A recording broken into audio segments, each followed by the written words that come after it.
In this lecture, we will discuss about our next factor which affect rate of photosynthesis. Light का जो factor था हम previous lecture में कर चुके हैं, उसका जो लिंक है मैं आपको प्रोवाइड कर दूंगा एंड स्क्रीन के ऊपर। जब एंड तक पहुंचेंगे वहां पर आप एंड स्क्रीन पर उसको पाएंगे। तो देखिए क्या देखेंगे आगे, factor affecting rate of photosynthesis. तो जो फैक्टर हैं वो कौन से वो फैक्टर हैं फोटोसिंथेसिस को अफेक्ट करते हैं। अब नेक्स्ट देखें तो CO2 कंसंट्रेशन। CO2 कंसंट्रेशन, अब CO2 कंसंट्रेशन को हम करेंगे, लेकिन उससे पहले हम बीच में यहां आपके लिए एक और अच्छा सा टॉपिक ले लेते हैं, Blackman law of limiting factor. यही ये एक अलग सा टॉपिक है, इसी के साथ हम लेते हैं, इसी से इंटरलिंक्ड है। तो देखिए factor affecting rate of photosynthesis में देखा Blackman law of limiting factor. Blackman law of limiting factor, law of limiting factor, limiting factor. बहुत अच्छी बात बताई थी ब्लैकमैन ने लिमिटिंग फैक्टर के बारे में, लेकिन उससे पहले किसने बताई, 43 में लाइबिग ने, 1843 में। क्या एक बात वो कंप्लीट नहीं कर पाए, इस बात को उसको कंप्लीट किया किसने, ब्लैकमैन ने कंप्लीट किया। उसके अकॉर्डिंग क्या था कि जो फैक्टर है, कौन से फैक्टर, उस लॉ के अकॉर्डिंग क्या था, उसने रेट ऑफ प्रोसेस, कोई भी जो रेट ऑफ प्रोसेस है, यहां बात कर रहे हैं किसके ऊपर, फोटोसिंथेसिस के ऊपर। तो यहां बताएंगे कि उसने प्रपोज किया law of minimum factor, propose law of minimum factor. और इस लॉ के अकॉर्डिंग क्या था, लॉ ऑफ मिनिमम फैक्टर क्या था, rate of process is limited by, rate of process is limited by pace of, कि कोई प्रोसेस है वो किसके ऊपर, limited by pace of slowest factor, slowest factor. ध्यान से पढ़ेंगे, थोड़ी सी अटपटी सी लैंग्वेज है कि rate of process is limited bye, कि कोई प्रोसेस हो रही है, फोटोसिंथेसिस कर रहे हैं तो ऑब्वियसली वही देखेंगे। Rate of process is limited by, किसके ऊपर, by pace of slowest factor. मतलब यहां पर पेस ऑफ स्लोवेस्ट फैक्टर का मतलब यहां कुछ हैपन हो रहा है, समथिंग हैपन, पेस मतलब समथिंग हैपन, किसके ऊपर है, वो किसके ऊपर डिपेंड है, किसी न किसी स्लोवेस्ट फैक्टर के ऊपर डिपेंड है। ये बात बताई थी किसने, लाइबिग ने 1843 में। तब 1905 में ब्लैकमैन ने क्या बता दिया, ब्लैकमैन एक्सटेंड किया इस लॉ को, ब्लैकमैन एक्सटेंड दिस लॉ। ऐसा ही होता है कि साइंटिस्ट को बस जरा सी बात मिल जाए तो बस पहुंच जाते हैं। तो इसलिए हम बोलते हैं ये जो साइंस फील्ड है बहुत ही मस्त फील्ड है, इसमें एक छोटी सी बात आपको एक क्लू मिल जाए, पहुंच जाओ कहीं के कहीं। तो अब देखिए काम किसी ने किया, उसको एक्सटेंड किसी ने कर दिया, पढ़ रहे हैं हम किसके नाम से, ब्लैकमैन के नाम से। यही क्वेश्चन आता है, इस बेचारे का तो बहुत कम नाम आता है, मेरे जैसा एक आध कोई ले लेता है वो एक अलग बात है। तो क्या पढ़ रहे हैं, Blackman law of limiting factor. तो बताया ब्लैकमैन ने क्या बताया, एक्सटेंड किया, इस लॉ को एक्सटेंड किया, क्या बताया, अकॉर्डिंग टू दिस लॉ। ये क्या कहता है, प्रिंसिपल ऑफ लिमिटिंग फैक्टर क्या है, व्हेन प्रोसेस इज कंडीशनड, कोई भी प्रोसेस है, क्या बताया, ध्यान से देखिए, व्हेन प्रोसेस इज कंडीशन, यानी कोई भी प्रोसेस है वो क्या होगी, कंडीशन होगी, as it repeated by as it repeated by जो रेपिड हो रही है, रेपिटेड बाई किससे, number of separate factor, number of separate factor, किससे, नंबर ऑफ सेपरेट फैक्टर से हो रही है।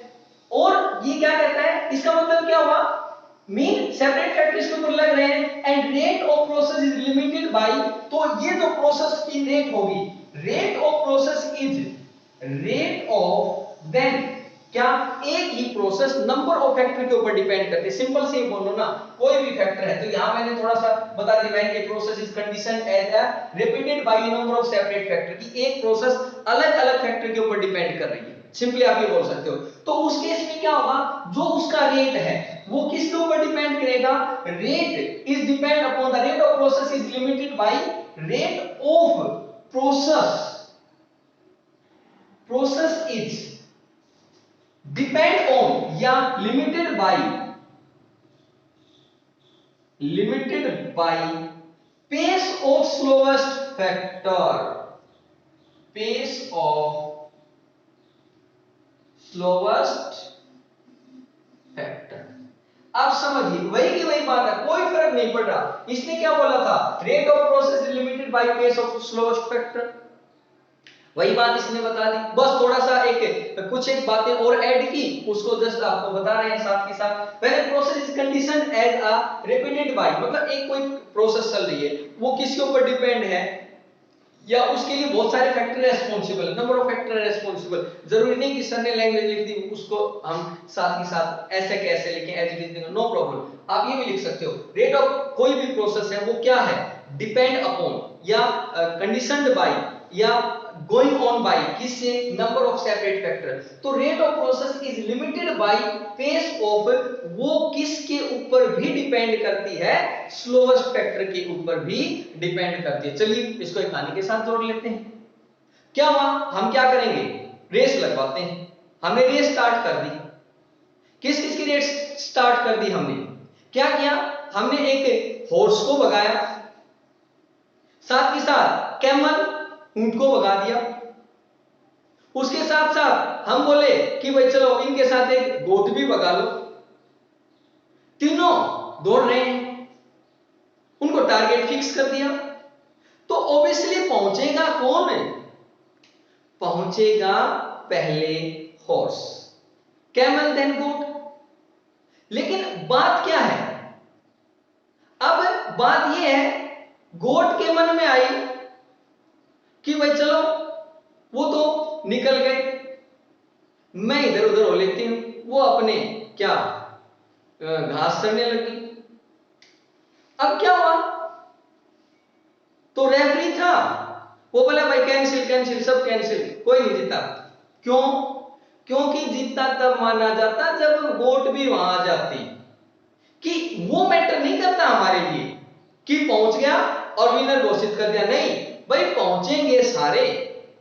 तो ये कंडीशनल है कि फैक्टर है तो स्लोवेस्ट है वो भी डिपेंड कर, मतलब उसके ऊपर भी प्रोसेस डिपेंड करेगी, और उसके बिना वो रेस कंप्लीट नहीं मानी जाएगी। तो जस्ट कुछ ऐसा ही है, इसको हम एक ग्राफिकल वे से देख लेते हैं। तो देखिए हमने एक ग्राफ ड्रॉ कर रहे हैं यहां पर, आप देखिए कैसे, ये देखिए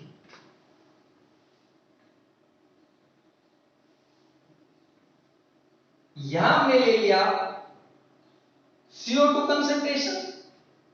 अब मैं CO2 को बेचारे को क्या मान रहा हूं, गोट ही मान रहा हूं, क्यों, क्योंकि उसकी कंसंट्रेशन यू नो कितनी है, 0.03% है भाई, सबसे कम कंसंट्रेशन है। तो इसका मतलब इसको इग्नोर थोड़ी ना कर सकते हैं। It is also an important factor about rate of photosynthesis. तो देखिए, तो यहां हमने ले ली CO2 कंसंट्रेशन, यहां हमने ली CO2 कंसंट्रेशन, यानी इसका मतलब यहां पर CO2 क्या हो रही है, हाई बढ़ रही है, और इस साइड CO2 की कंसंट्रेशन लो है। और यहां है हमारी रेट ऑफ फोटोसिंथेसिस। यहां हमने किया रेट ऑफ फोटोसिंथेसिस, ये हमारी होगी रेट ऑफ फोटोसिंथेसिस। तो यहां देखिए हम, तो किस तरह से डिपेंड करती है वो देखिए हम, देखिए जैसे हम स्टार्ट करते हैं यहां से, यहां से हमने स्टार्ट किया, तो यहां से हमने क्या किया, फॉर एग्जांपल एक leaf expose to intensity of sunlight, यहां मैं लिखता हूं एक लीफ है, a leaf is exposed to intensity of sunlight, यानी कोई लीफ है वो सनलाइट की इंटेंसिटी को एक्सपोज, मतलब सनलाइट को एक्सपोज कर रही है। यहां से देखिए, वैसे प्लांट हम ले सकते हैं, मैं एक जस्ट लीफ ले लूं, expose to a intensity of sunlight, क्या कर रही है, वो एक्सपोज कर रही है। और इसका मतलब क्या हुआ, जो इंटेंसिटी है वो कितनी, तो इंटेंसिटी वो यूटिलाइज 5 mv, which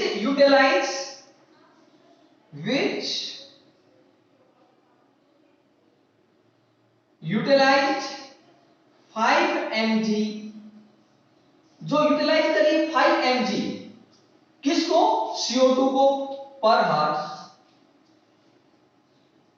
जो क्या एक्सपोज कर रही है, सनलाइट को तो एक्सपोज कर रही है, और जो यूटिलाइज कर रही है किसको, CO2 को भी utilize, CO2 carbon dioxide up to 5 mg per hours. एक बात होगी, तो उसने क्या किया, जो क्या कर रही है, किसके साथ, लाइट के साथ साथ, यहां पर देखो फैक्टर कौन सा हो गया, लाइट, लाइट के साथ दूसरा फैक्टर हो गया CO2, वो एक्सपोज करिए। अब हम क्या करते हैं कि क्या किया, यदि कंसंट्रेशन किसकी बढ़ा दी जाए, कंसंट्रेशन ऑफ CO2, अब यहां क्या था, लाइट तो आ रही है, लेकिन इस कंडीशन पर कंसंट्रेशन CO2 की नहीं है, तो यहां पता है ये कर रही है, लेकिन अब हम लिखेंगे इफ CO2 कंसंट्रेशन, या CO2 कंसंट्रेशन लिख लीजिए, CO2 इज absent, यानी यहां पर CO2 absent है, then no photosynthesis, no photosynthesis मतलब यहां पर फोटोसिंथेसिस नहीं होगी, सिंपल सी बात है। क्यों, क्योंकि वही रेस वाली बात है, एक ने पहले मैं तो नहीं भागूं, तो उसको मना, कोई नहीं भाग ले, ये भी बेचारे हो सकता है जीत जाए, तो चलो क्या किया, थोड़ा भगाया, मतलब कंसंट्रेशन इंक्रीज हुई। तो कंसंट्रेशन, ये हम आ गए पॉइंट ए पर, तो पॉइंट ए से पॉइंट बी पर, अब हमारी कंडीशन शुरू हो गई कि भाई ए से बी तक कंसंट्रेशन बढ़ी, किसकी बढ़ी, CO2 की कंसंट्रेशन इंक्रीज हुई, ये देखिए ये बढ़ा दी A to B, तो क्या होता है, CO2 CO2 absent, no photo या नहीं थी, लेकिन if concentration of CO2 increase, क्या हुई, इंक्रीज हुई, then rate of photosynthesis also increase, अब इंक्रीज हुई, दैट इज हम लिख लिया हमने A to B इंक्रीज हो गई, तो यहां बढ़ रही है, लेकिन किसके साथ साथ, रेस कब मानी जा रही है, जब साथ चले। अब आ गया A to B, अब क्या हुआ, लेकिन ये कब तक, ब्रैकेट में लिख सकते हैं अप टू 5 mg, क्योंकि हमने बता दिया था 5 mg तक ले रही है। उसके बाद क्या होगा कि ये कंप्लीट हो गई, नाउ इट बिकम कांस्टेंट, और उसके बाद ये क्या हो जाएगी, कांस्टेंट हो जाती है, इट बिकम कांस्टेंट B2 क्या C, अब B2C ये कांस्टेंट हो गई, 5 mg तक थी, तो यहां क्या हो गई, नाउ आफ्टर दिस इसी क्या हो गई कि भाई इंक्रीज, हमने क्या किया, B2C क्या हो गई, नाउ इट बिकम कांस्टेंट, उसके बाद फर्दर आप भले इंक्रीज करते रहो, उसके बाद आप देखिए it become constant, that is B2C। चाहे हम क्या करें, further increase CO2 concentration, that is further constant by, फिर हमने क्या किया, हम कोशिश करें बाय फर्दर इंक्रीज CO2 बढ़ा रहे हैं, लेकिन क्या है ये कांस्टेंट हो गई, इट बिकम कांस्टेंट हो गई भाई, बढ़ा दी, कोई इफेक्ट नहीं। अब फैक्टर कौन सा हो गया, पहले लाइट तो थी CO2 नहीं थी तो नहीं बढ़ा, अब CO2 बढ़ा दिया लेकिन 5 mg ले रही है पर हावर, हमने ऐसा माना हुआ है तो वो बढ़ गई, लेकिन अब 5 mg हम दे रहे हैं, 5 mg दे दी, लाइट थी और 5 mg से ज्यादा बढ़ा दी, कोई फर्क नहीं पड़ा, वो क्या हो गई, कांस्टेंट हो गई। नाउ अब क्या करेंगे, नाउ फर्दर इंक्रीज, क्या किया, increase intensity of light,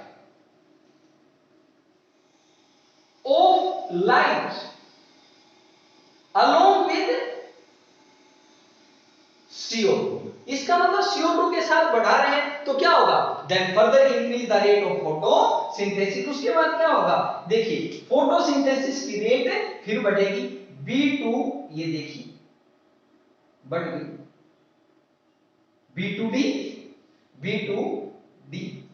increase, that is B2D। अब क्या किया, लाइट बढ़ा रहे हैं, अब हमने क्या बढ़ाया, फिर CO2 बढ़ाई, then no effect, it become again constant, ये फिर कांस्टेंट हो गई भाई, दोनों फैक्टर चाहिए, D2E फिर कांस्टेंट हो गई, फिर क्या किया हमने, फिर हमने क्या इंक्रीज की, CO2 इंक्रीज की, then further increase, then further increase CO2 किसके साथ, along with the light, that is अब क्या हो गया, D2F फिर इंक्रीज हो गई, फिर हमने क्या किया, फिर CO2 बढ़ाई, no effect, it become constant.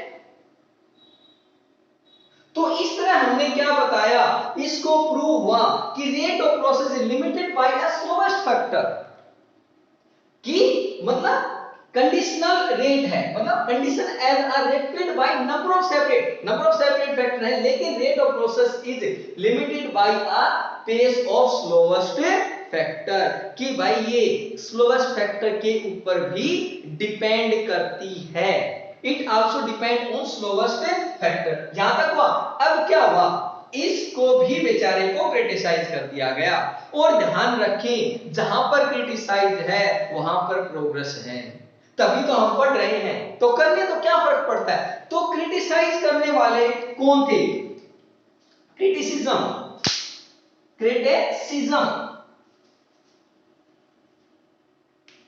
किसका, ब्लैकमैन का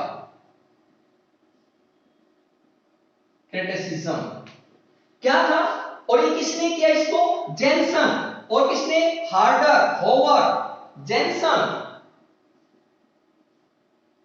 हार्डर, होवर, इन्होंने किया, 18 में किया, 21 में किया, 33 में किया, बस उन्होंने जस्ट क्या कहा कि उन्होंने कहा भाई ये क्या होगी, rate of photosynthesis decrease, rate of photosynthesis decrease, rate of photosynthesis क्या हुई, डिक्रीज होती है, अलोंग ए कर्व, अलोंग ए कर्व, कि भाई ये डिक्रीज होगी अलोंग ए कर्व, मतलब ऐसा होने की बजाय ये क्या कहता है कि ये डिक्रीज हो जाएगी अलोंग ए कर्व, ऐसे ये डिक्रीज हो जाएगी भाई, क्यों, ऐसा क्यों बताया, क्योंकि और बातें तो सारी ठीक है, लेकिन जो मेन प्रॉब्लम क्या बताई कि ये जो क्लोरोप्लास्ट है, फोटोसिंथेसिस है, वो क्लोरोप्लास्ट एक बार में, एक लीफ का क्लोरोप्लास्ट है, वो एक बार में ही डिफरेंट अमाउंट ऑफ क्या ले रहा है, फैक्टर ले रहा है। क्लोरोप्लास्ट है तो क्या बताया, क्लोरो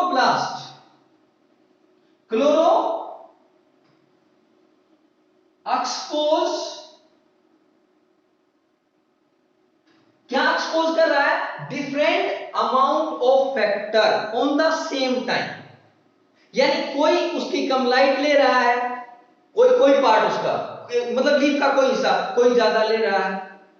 तो क्या बताया कि क्लोरोप्लास्ट एक्सपोज टू, क्लोरोप्लास्ट क्या कर रहा है, सेम कंडीशन के ऊपर वो क्या कर रहा है, डिफरेंट क्या ले रहा है, मैटर ले रहा है, डिफरेंट फैक्टर ले रहा है। Chloroplast expose different environmental condition, exposed different environmental at same time, एक ही टाइम पर वो डिफरेंट इन्वायरमेंटल कंडीशन ले रहा है। तो इसलिए हम क्या कह सकते हैं कि भाई ये क्या है कि लिमिटिंग फैक्टर की बजाय ये क्या हो रही है, डिक्लाइन होगी, न कि कांस्टेंट रहेगी। तो दोनों बातें हमने आपको बताई। तो बहुत इंपॉर्टेंट है ये Blackman law of limiting factor, काफी एग्जाम में पूछा जाता है। ठीक है, तो देखिए यहां मैं आपको बता रहा हूं, हम फैक्टर अफेक्टिंग पर चले थे, जस्ट इससे नेक्स्ट लेक्चर में ही हम जो बाकी बचे हुए फैक्टर हैं वो अभी आपके लिए अभी कंप्लीट करते हैं। तो प्लीज वीडियो को शेयर करें और हमारे चैनल को मैक्सिमम सब्सक्राइब करें। Thanks a lot, thank you.